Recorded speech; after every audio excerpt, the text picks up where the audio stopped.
सुन रे महादुखरे कली पुराण सुन रे माँ बुआ के नाई करहीन ए भाई सुन रे कली जुगर ई महापुराण सुन रे माँ बुआ के नाई करहीन बुढ़ा बुढ़ी बेले घर खेदुछ रे बुढ़ा बुढ़ी बेले घर खेदुछ हे तमे महल घरे रह रे सुन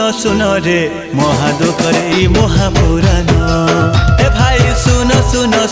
रे माँ बुआ के नाई करहीन नाई कर बाबू रे माँ बुआ के एते अपमान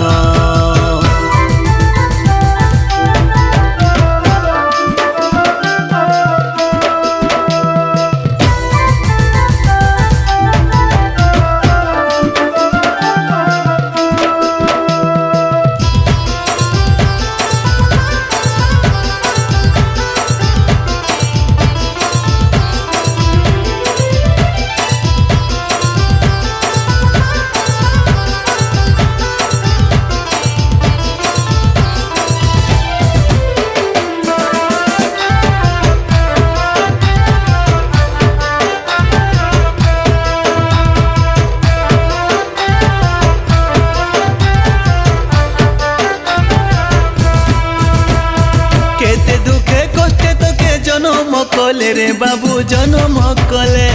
चाटीटा के हाथी करी मनुष बनाले रे तके मनुष बनाले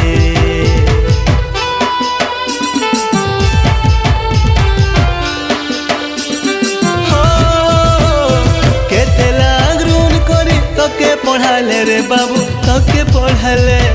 बोलो खेला के तुई कुसत हेले रे केते करब कले लुकर आगे तुई कहूछु रे हेले लुकर आगे तुई कहूछु हेटा मोर घरर हलिया रे अरे नाई कर बाबू रे माँ बुआ के नाई करहीन जन्म सार जन्म हेले भी सोझी नाई पारुता करुन तुई के जानबु सते बाबू रे अन खाई बोलु थिलु बन तोर तो सब बनाले रे चला बोला देखा भगवान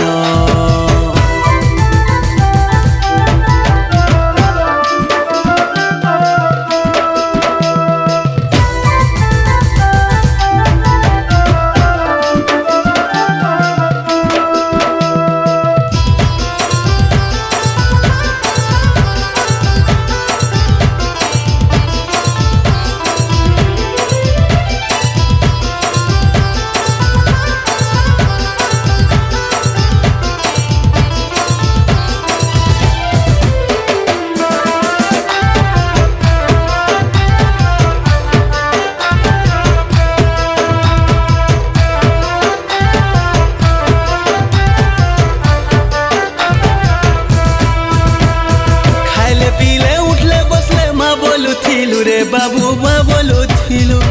माजी गुटे आनला के तुई पासिरी देलु रे गुड़े लात मारी देलु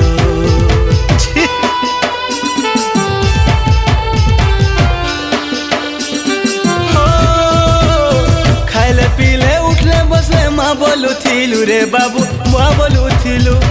माजी गुटे आनला के तुई पासिरी देलु रे गुड़े लात मारी देलु बुढ़ा बुढ़ी बेले घर खेदुछ रे बुढ़ा बुढ़ी बेले घर खेदुछ हे तमे महल घरे रह रे